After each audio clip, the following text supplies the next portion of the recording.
तो हम क्रॉस कर रहे हैं विलेज जिसका नाम है नाचीपंग और नेक्स्ट विलेज जो हम एम कर रहे हैं उसका नाम है कोशीगांव। ट्रैक करते हुए एक अच्छी बात यह है कि चलते चलते आपको देश विदेश के बहुत सारे ट्रैकर्स मिलते हैं जिनसे आप गपशप करते हुए आगे बढ़ सकते हैं। इससे दो बातें होती है, एक तो आपको थकान महसूस नहीं होता और दूसरा कि रास्ता कैसे कट जाता है वो भी पता नहीं चलता। Spain is famous for its football. Rugby. Do you like football? Yes. Yeah, and which your favorite Spanish team? Barcelona or Madrid? Barcelona.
ये जो पत्थरों वाला रास्ता आप देख रहे हैं उसे बनाया गया है इन पहाड़ी गांव में रहने वाले लोगों द्वारा चट्टानी पत्थर को काट काट के।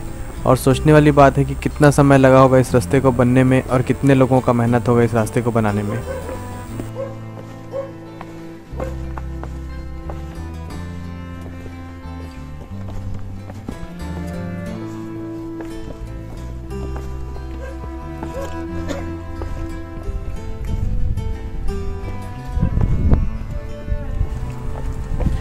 चलते चलते पैर थोड़े दुखते ज़रूर हैं, पर एक शायर ने क्या खूब लिखा है, कुछ दर्द होना चाहिए ज़िंदगी में जनाब, जिंदा होने का एहसास बना रहता है।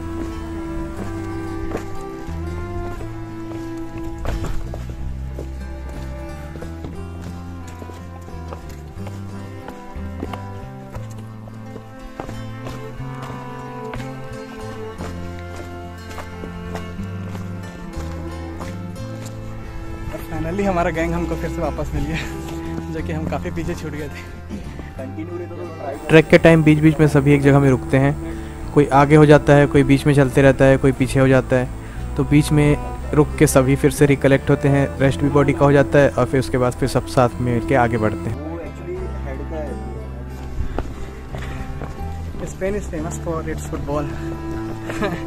Rugby. Do you like football? Yes. Yeah, and which your favorite Spanish team? Barcelona or Madrid? Barcelona. Have you ever been to India? No, never. Please visit India. It's also a very good place. Oh, wait a minute. Yes.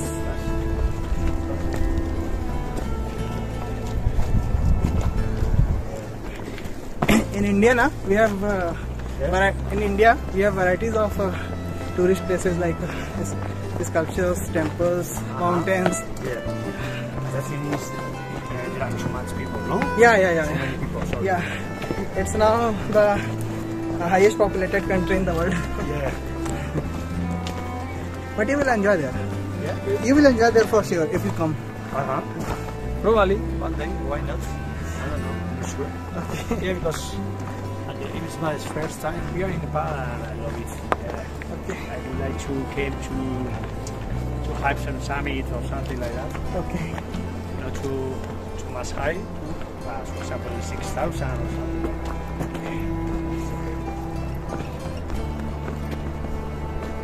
You came here solo travel? No. I am in a group here with these people. Okay. Spanish and the rest of the Spanish. Okay. So you combined there only, or you met here? That group of people? No. I met here because I am the Spanish guy with another man, with my boss. Okay. Friend. Okay. We came here with the group. Very nice.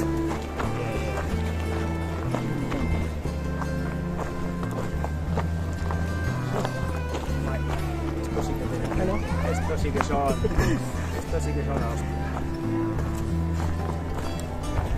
आपने देखा देश विदेश से पर्यटक यहाँ आते हैं। अभी पीछे हमने जिनसे बात की वो स्पेन से आए हैं, काफ़ी दूर से आए हैं।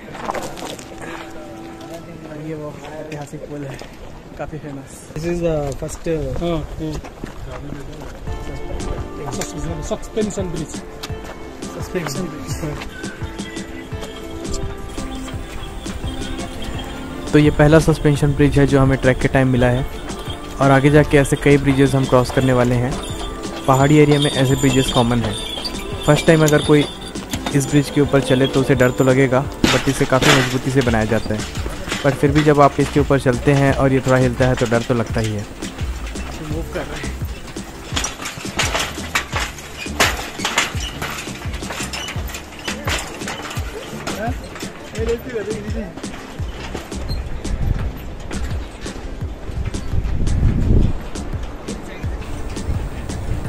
जब पहाड़ों में लैंडस्लाइड होता है उसके बाद कुछ ऐसा हो जाता है जो आपको दिख रहा होगा वीडियो में सामने।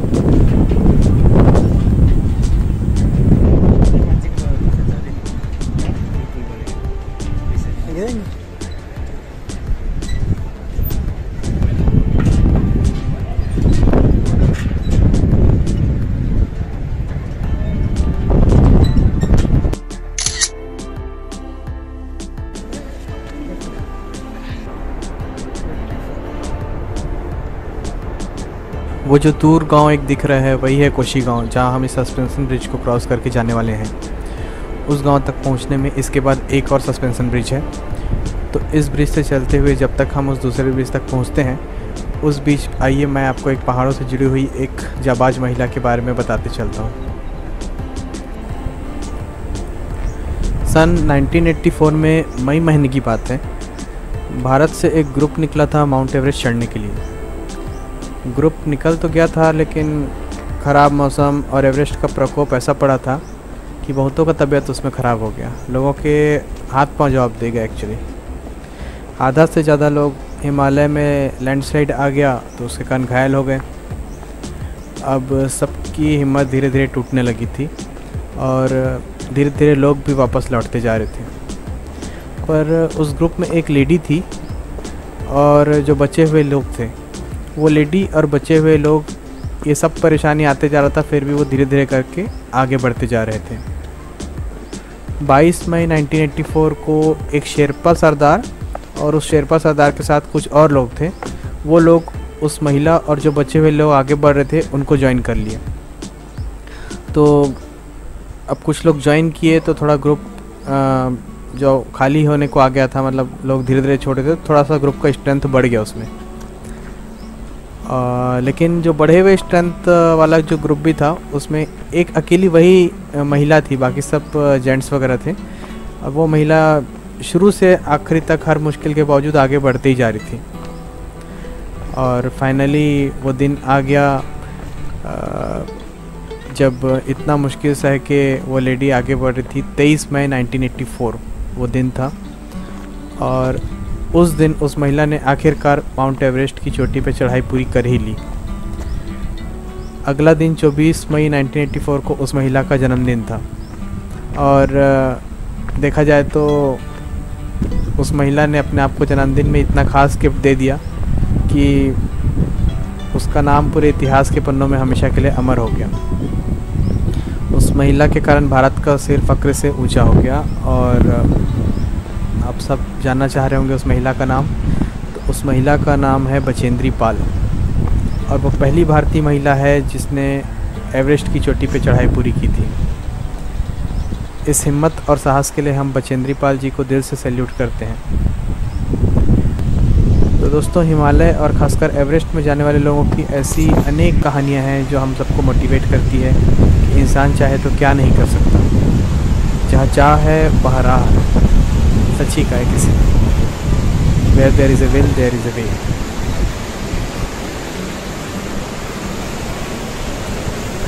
और इस ब्रिज को क्रॉस करके हम पहुंच गए कोशी गांव विलेज, जिसके बाद था एक बहुत बड़ा सा अपहिल। एवरेस्ट रीजन का अपहिल, और ख़ासकर जब ऊंचाई बढ़ते जाता है, बहुत थका देता है बॉडी को। थक गया। अपहिल आ गया और अपहिल जब आते हैं तो काफ़ी चैलेंजिंग हो जाता है।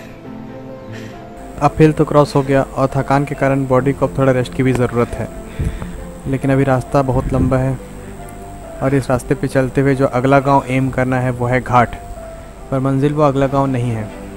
मंजिल तो है वो दूर ऊंचा पहाड़ जो अभी तो बहुत दूर दिखाई दे रहा है, पर चलते चलते एक टाइम वो भी आएगा जब सिर्फ वही पहाड़ दिखेगा और इतना बड़ा दिखेगा कि हमारा कैमरा भी उसको पूरी तरह से कैप्चर नहीं कर पाएगा, और उसको देखने के लिए ही थोड़ा आराम करके आगे फिर से बढ़ना है।